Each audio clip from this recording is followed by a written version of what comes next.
힐링 가족 여러분, 안녕하세요. 이번 시간에는 당장 바꿔야 할 식생활 5가지에 대해서 말씀을 드릴까 해요. 우리가 사용하는 요리에 쓰이는 도구들 정말 중요합니다. 이런 도구들이 단지 편리하기에 그리고 오래 쓴다고 절대 좋은 게 아닙니다. 잘못된 요리 도구는 환경 호르몬도 유발할 수 있고요. 발암 물질도 유발할 수 있습니다.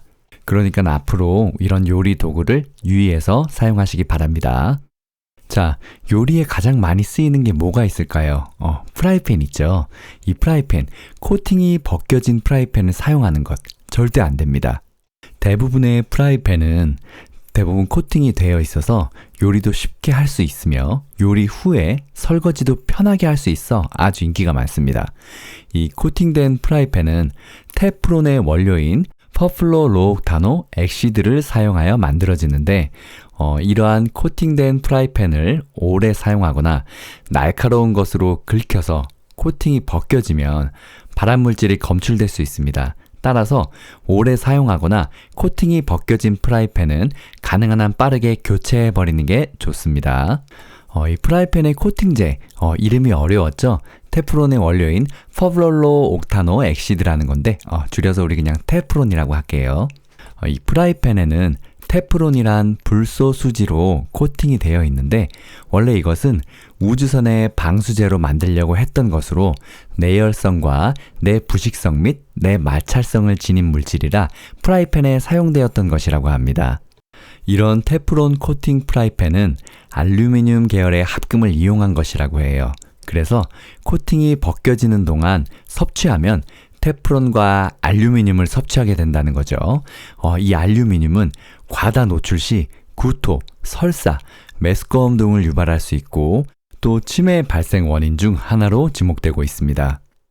자, 그럼 우리 코팅된 프라이팬을 올바로 쓰려면 어떻게 해야 되는지를 제가 말씀드릴게요. 구매 후에 물과 식초를 1:1로 부어서 10분 정도 끓이고 깨끗이 세척해야 한다고 합니다.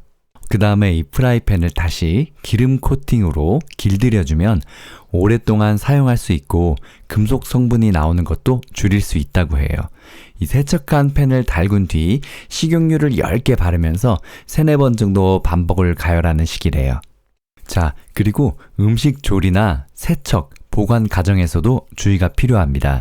이 프라이팬으로 음식을 만든 후에는 그대로 두지 말고 다른 용기에 바로 옮겨 담는 게 좋습니다. 또 염분이 많은 음식을 오래 두면 코팅을 약화시킬 수가 있다고 합니다. 빈 프라이팬을 또 오래 가열하는 것도 비슷한 이유에서 피해야 한다고 합니다. 그리고 우리 프라이팬 쓸 때 뒤집개 많이 쓰잖아요. 이 뒤집개도 날카로운 성분이 아니고 목재나 합성 수지재 등 부드러운 재질을 쓰는 게 좋다고 합니다. 그리고 마지막으로 이 프라이팬을 세척할 때는 코팅을 벗겨낼 수 있는 철수세미 대신에 부드러운 수세미와 주방세제 등을 이용해야 한다고 해요. 음식물이 눌러붙어 세척이 어렵다면 굵은 소금을 골고루 뿌리고 2-3분 정도 가열한 뒤에 키친타월로 닦아내는 게 좋은 방법이라고 합니다. 자, 당장 바꿔야 할 식생활 2번째, 쿠킹 호일을 사용하는 겁니다. 요즘 유명한 그 냉삼겹살 가게나 집에서 고기 기름을 쉽게 처리하기 위해서 쿠킹 호일을 사용해서 고기를 구워 먹는 경우 있으실 거예요. 그리고 밖에 캠핑도 요즘 많이 다니시죠? 코로나 때문에 여행을 갈 수가 없으니까 캠핑 다니시는 분들 정말 많이 늘어났다고 하더라고요. 이렇게 캠핑에 가면 이제 철판에 고기를 구울 때 그 위에 철판에다가 호일을 깔아서 고기 굽는 경우 많으시죠? 하지만 이 쿠킹 호일은 높은 온도에 노출되었을 때 많은 알루미늄이 빠져나올 수 있는 위험이 있습니다. 이 알루미늄은 소량이라도 일정량 이상 지속적으로 섭취하게 되면 인체에 축적돼서 알츠하이머병과 골다공증, 피부 알레르기와 빈혈, 기억력 감퇴, 학습장애 등을 유발하는 것으로 알려져 있습니다. 따라서 쿠킹 호일에 고기 굽는 것은 절대 하시면 안 됩니다. 이 쿠킹 오일을 사용하면 안 되는 것들을 생각보다 많은 분들이 모르고 계시더라고요. 그래서 제가 이 항목을 꼭 말씀드리는 거예요. 자, 다음은 음식을 보관하는 용기들에 대해서 말씀을 해드릴 건데요. 플라스틱 용기에 음식을 보관하는 거 역시 안 됩니다. 먹다 남은 음식을 보관하기 위해서 쉽게 구할 수 있는 플라스틱 용기를 많이 쓰는데요. 하지만 일부 음식의 경우에는 플라스틱과 닿으면 부정적인 반응을 일으켜서 해로운 화학물질을 함께 먹게 될 수도 있습니다. 그리고 또 이 플라스틱 용기에다가 먹다 남은 밥이나 전, 이런 고기 같은 것들 보관했다가 전자레인지에 그대로 다시 데우기도 하는데 이러한 행동은요, 그 위험을 몇 배로 만드는 행동입니다. 따라서 플라스틱 용기는 되도록 음식을 담아 냉동시킬 때만 사용하시고 음식을 보관할 때에는 항상 내열 유리나 세라믹, 스틸 제품을 사용하시는 것이 좋습니다.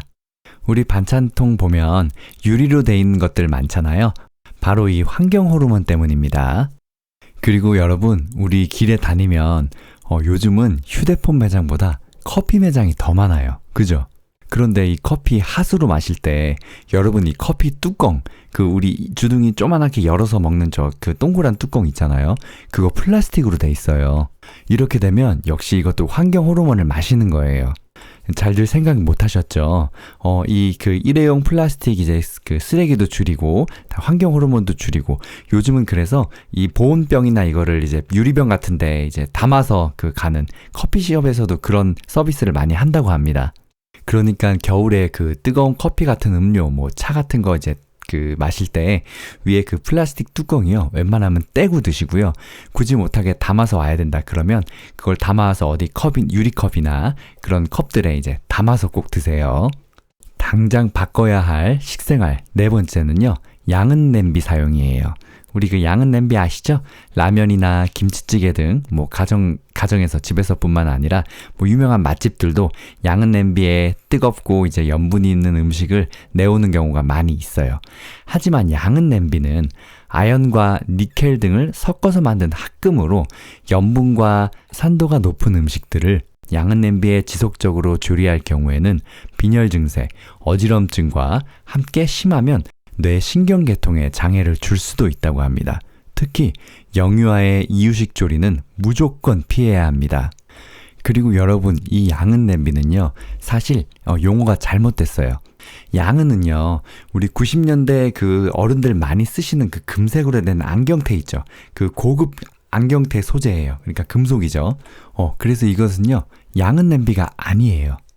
양은은요, 일명 양백이라고도 하고요. 구리 45에서 65%, 니켈이 6에서 35%, 아연이 15에서 35%의 비율을 가진 구리 합금을 말합니다. 색깔이 화려하고 가공성이 좋아서 다양한 분야에 사용되고 있습니다. 그러니까 우리가 시중에 파는 냄비는 양은 냄비는요, 양은이 아니고요, 알루미늄으로 만든 제품입니다. 그러니까 납으로 만들었단 소리예요. 재질로만 따지면 양은 냄비가 아니고 알루미늄 냄비가 맞습니다. 그럼 왜 많은 사람들은 이 알루미늄 냄비를 양은 냄비라고 할까요? 행간에서는 이런 얘기도 있어요. 서양에서 들어온 은빛 냄비라는 뜻으로 이 알루미늄 냄비를 양은 냄비로 잘못 불렀다는 소문도 있고요. 또 냄비를 만들 때 산화 피막 작업을 한 후에 색상이 노랗게 혹은 구릿빛을 띠기 때문에 양은과도 비슷하다고 해서 양은 냄비라고 불렸다고 하는 이야기도 있습니다. 어쨌든 사실 이 냄비는요, 사실 절대 쓰시면 안 됩니다. 냄비 살 돈이 없다고 하시면 모르겠지만 그렇지 않으시다면 이 냄비는요, 그냥 버리셨으면 좋겠어요. 건강에는 정말 안 좋습니다. 아셨죠? 이거 건강에 진짜 안 좋아요. 절대 쓰시지 마세요. 자, 당장 바꿔야 할 식생활 5번째. 통조림 보관에 관한 이야기예요. 이 통조림 캔 재질은 주로 주석, 스테인레스 스틸, 알루미늄이 주를 이루고 식품과 접촉하는 내면에는 녹쓰는 것을 방지하기 위해서 에폭시 수지 코팅이 이용됩니다. 그런데 통조림 개봉 후 식품을 캔 그대로 보관해버리면 뚜껑이 제대로 밀봉되지가 않아서 미생물에 오염될 가능성이 높아지게 되고요. 과일 통조림 같은 주석 도금 캔의 경우에는 외부 산소와 접촉해서 부식이 아주 빨라지게 된다고 해요. 따라서 통조림 식품을 개봉한 후에는 장시간 실온에 보관하거나 냉장 보관할 경우에는 제품이 변질되거나 식중독균에 노출될 확률이 아주 높기 때문에 통조림을 개봉한 후에는 반드시 바로 그냥 드시는 게 좋습니다. 따라서 혹시 통조림 캔에 음식이 남아있다면 유병이나 별도의 용기에 남은 음식을 따로 담아서 보관하는 것이 좋습니다. 자, 지금까지 당장 바꿔야 할 식생활 5가지에 대해서 말씀을 드렸는데요. 제가 여기 당장이라는 말로 시작하는 이유도 바로 이거예요. Right now. 급한 거, 지금 당장 꼭 바꾸셔야 한다는 겁니다. 건강은요, 음식만 건강에 안 좋은 게 있는 게 아니에요. 이런 식자재나 이런 식습관들도 많이들 바꾸셔야 합니다. 이런 것들 역시 환경 호르몬을 유발할 수 있고 신체에 굉장히 안 좋은 루겔릭병 같은 것들도 걸릴 수 있기 때문에 정말 이런 것들은 다 바꿔야 돼요. 그리고 꼭 버리셔야 합니다. 특히 프라이팬, 이거 아깝다고 절대 오래 쓰지 마세요. 아셨죠? 프라이팬 오래 쓰면요, 그 계란 후라이가 평소에는 미끄러지듯이 잘 되는데 이제 이게 코팅이 벗겨지기 시작하면 자꾸 눌러붙어요. 고기 구울 때도 마찬가지예요.